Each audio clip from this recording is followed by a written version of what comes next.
Alright, so things seem to be heating up on the Bandai Namco front with what they could be doing for the next Tales of games. So we're going to get into that and a lot more RPG and Nintendo Switch news. But before we do, what's good everyone? OJ here. Welcome back to another video. Please make sure you hit that like button, subscribe if you are someone new, and click that notification bell to get my Nintendo Switch and RPG videos first. Now let's go ahead and jump right into it. We're starting off with Bandai Namco and what they had to say on the Tales of 30th, yes, 30th anniversary that's coming up, because they are teasing some announcements. So it has been quite some time since we've seen a brand new Tales of game. The last one was Tales of Arise that came out back in 2021, and from what I understand, it's the best-selling individual release Tales game of all time, and definitely one of the better reviewing games as well. Plus there was an expansion as well to the game, so people did enjoy it. I did like it myself. I didn't feel it was the greatest game or RPG out there, but I felt that it was enjoyable. But let's talk about this 30th anniversary and what's happening here, because this is crazy. It's been 30 years, Tales of Phantasia, first one that came out in the series, and it seems like there could be something in the works for another Tales of Phantasia remaster or re-release, or something even being announced for the next major Tales game. So at a Bandai Namco shareholders meeting, one of the questions was what's going on with the Tales of series, and according to an attendee there, they were asked about that, and this is what Bandai Namco had to say. Quote, "There are things I can't reveal at the moment, but please look forward to upcoming announcements." Now, the attendee did note that this answer differs from what they usually say, and that the quote, "things I can't reveal at the moment" was said with a suggestive expression. So essentially what they're trying to say there, or convey, that like, hey,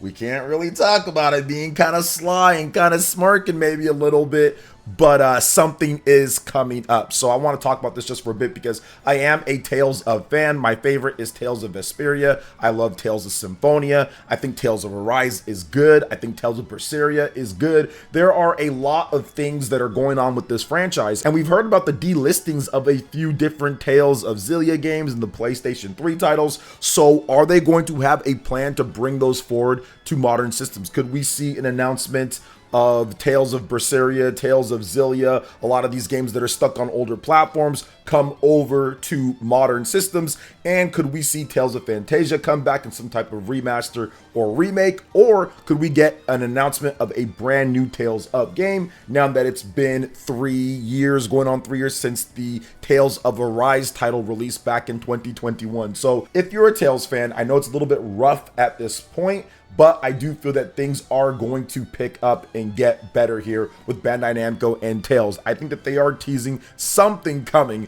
when it comes to the Tales franchise, based off of what the attendee said and the expression in terms of it being suggestive, the 30th anniversary. There's a number of things. Now, it could be a complete nothing burger where they release, like, I don't know, like a sticker set or something that you can buy on the Bandai Namco web store, but I'm guessing it's going to be something a little bit more significant, since this series has been a little bit dormant, not necessarily too bad, but the Tales of Symphonia remaster, that put a bad taste in people's mouth, and I think Bandai Namco wants to make things right with what they're doing next with the Tales of series. But we'll see what goes forth with Bandai Namco and the 30th anniversary and what they plan. Maybe even for this year, there could be something coming up, with next year marking the 30th anniversary of the Tales of series. Now let's go ahead and get right into another series that's been around for a long time, and that is the Legend of Heroes. So we do have the Legend of Heroes Trails Through Daybreak that's going to be coming out. I'm looking forward to the game, but now we have a confirmation of the Legend of Heroes Trails Through Daybreak 2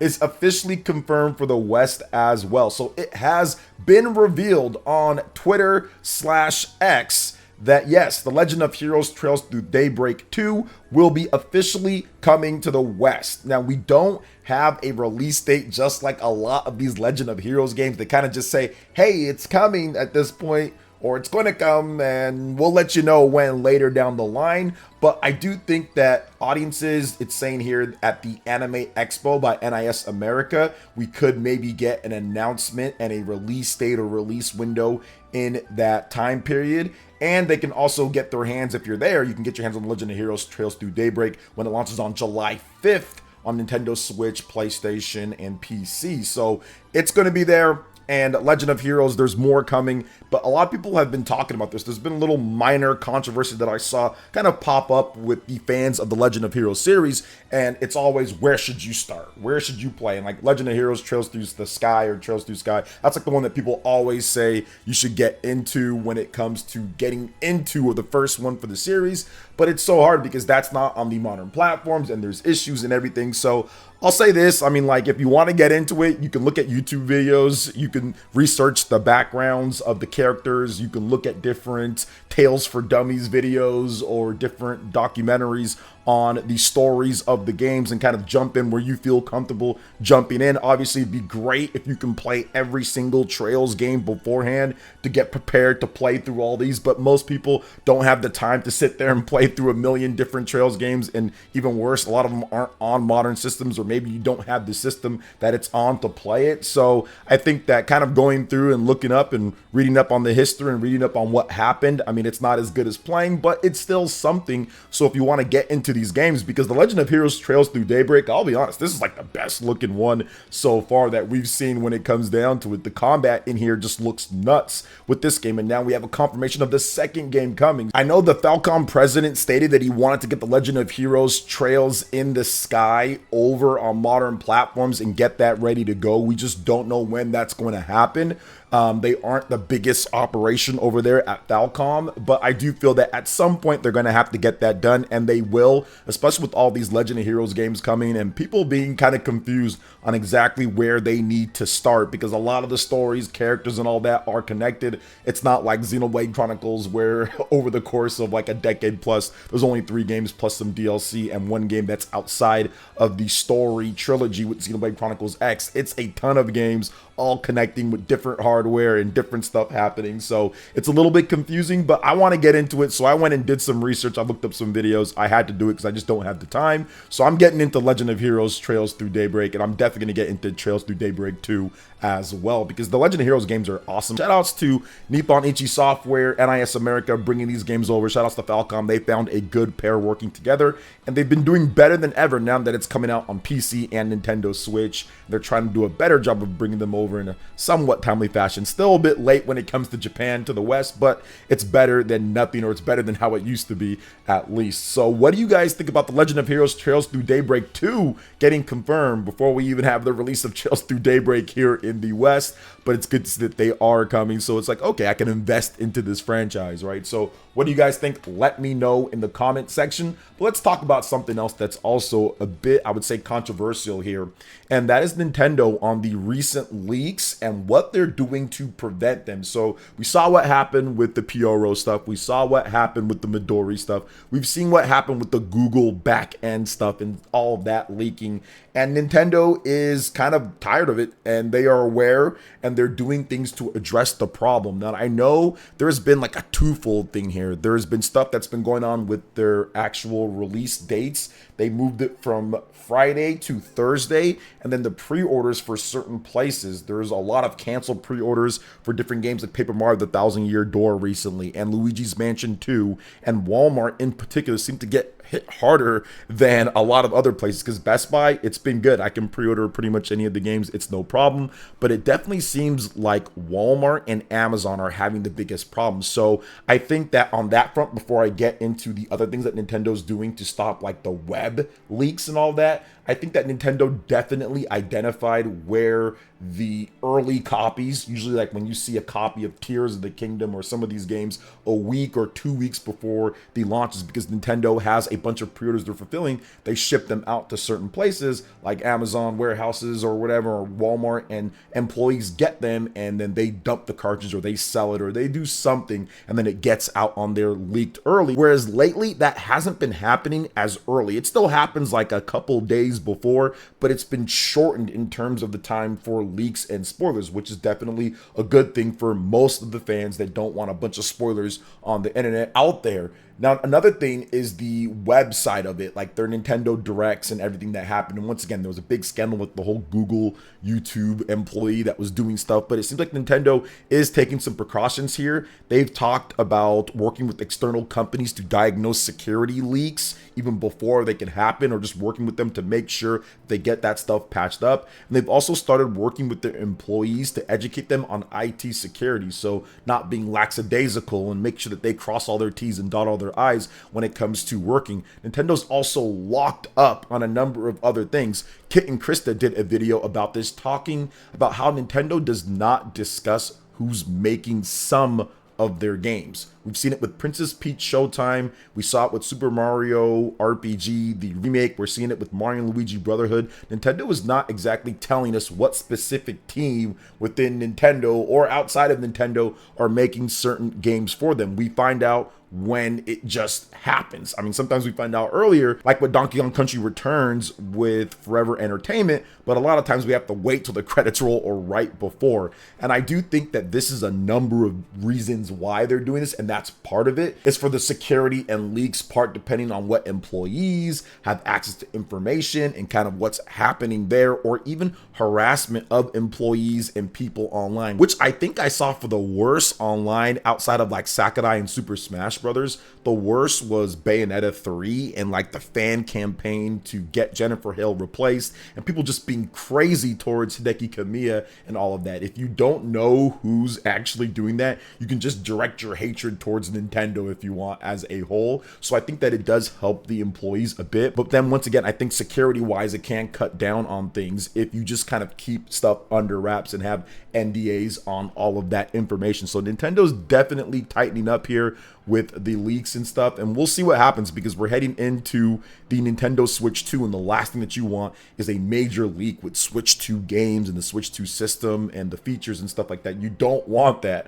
I mean, obviously, if that happens, then we're going to talk about certain things, but for the most part, you do not want it to be malicious overall with that. So let's see what Nintendo does going forward, but it looks like they are trying to tighten up the ship here. Now, speaking of ships, let's get into what Ubisoft had to say about Assassin's Creed, because if you want more Assassin's Creed games, you're going to get more remakes planned, and many people are hoping for Assassin's Creed 4, which many people feel is the best Assassin's Creed game, where you are a pirate on a ship and you can sail the seas and you can explore, and a lot of people feel that's the best one, and I don't know, to me it is what it is. But let's talk about what Mr. E. Guimon said, and I probably said his name wrong, I'm sorry about that, but let's get into it. So multiple Assassin's Creed remakes are currently being planned at Ubisoft. Company CEO Yves Guillemot released in an interview published by the Ubisoft blog recently, quote, "Players can be excited about some remakes, which will allow us to revisit some of the games we've created in the past and modernize them. There are worlds in some of our older Assassin's Creed games that are still extremely rich." Guillemot said that players can continue to expect similar variety of Assassin's Creed games going forward, referring to the smaller in scope Assassin's Creed Mirage and the much larger Assassin's Creed Shadows. Quote, "There'll be plenty of experience variety," Guillemot said. "The goal is to have Assassin's Creed games come out more regularly, but not for it to be the same experience every year. There are a lot of good things to come, including Assassin's Creed, I don't know, it's HEXE, which is going to be a very different game from Assassin's Creed Shadows. We're going to surprise people, I think." Now, Assassin's Creed Shadow is due out later this year on November 15th. And yeah, like I think that with Assassin's Creed, it's one of their best-selling franchises of all time. It's one of the best-selling franchises of all time. So it makes complete sense to turn it into something to where you're turning those ones out. Now, what you don't want to do is that you don't want to get into the monotony of it to where that's how it was before. Like all of the games just kind of feel like, oh my gosh, it's just a slug or a drudge to play through, and you don't want to run out of good ideas. So I think it's good to vary it up. So very similar to like Mario, for example. Yeah, we have like Princess Peach Showtime. That's a Mario Universe game, but that's clearly not the same as Super Mario Bros. Wonder or Super Mario Bros. Odyssey. Or if we have something like Mario versus Donkey Kong, right? Like there's a lot of different variety within the Mario games. Or Super Mario RPG, games like that. Paper Mario Thousand Year Door, very different. Mario and Luigi Brothership is different from the other RPG games that I mentioned. So I think that they're trying to go for something that's kind of like that, where they're providing different experiences. And they did an okay job with Assassin's Creed Mirage. And we'll see how Assassin's Creed Shadows does. I'm going to pick up Assassin's Creed Shadows, but I'm cautiously somewhat optimistic when it comes to Assassin's Creed, and particularly Assassin's Creed Shadows. I don't really like a lot of the other games, although I will say this: if we get Assassin's Creed 4, I'm guessing that's going to be one of the first remakes that we get. That's clearly going to be a big deal for many people, because that seems to be the one that everybody wants them to bring back,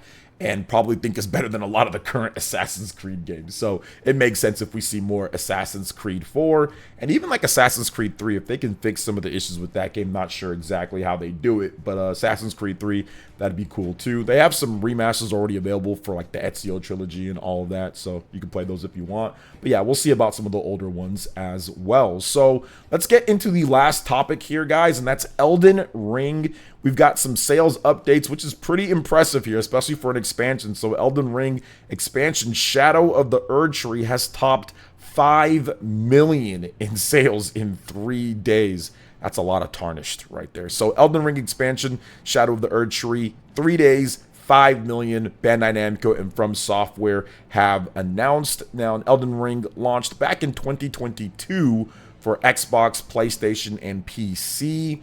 And that game has already sold over 20 million. They sold 20 million of that game, which is pretty good. Now, if you combine that with this, that's 25 million copies of individually sold pieces of Elden Ring, whether it's the base game and, of course, the DLC. And I've been watching a ton of it, and it's really cool.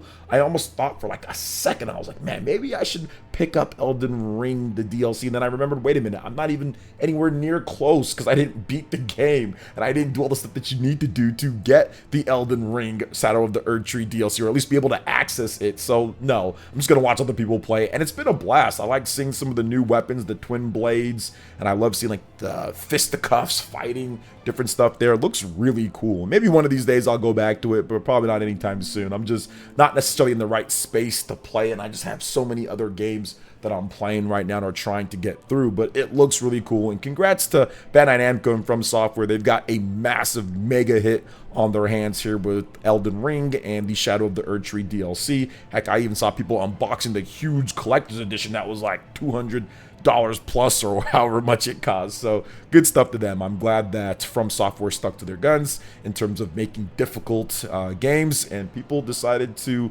really latch on, because back when I first got into it with Demon Souls, this was a more niche product. They were happy to sell 500,000 to 1 million copies of that game back on the PS3, and now it's turned into like a massive hit action RPG. So happy for them. So what do you guys think overall about everything that we discussed here, from the Tales of franchise, Legend of Heroes, Nintendo on leaks, Assassin's Creed, and of course Elden Ring doing gangbusters? Let me know in the comment section below. All right, guys, that wraps it up for this video here. Thank you so much for watching. I do appreciate it. Please make sure you hit that like button, subscribe if you're someone new, click that notification bell, and check out our other Nintendo Switch and RPG videos right here on screen. Thanks for watching, and we'll catch you guys for the next one. Peace.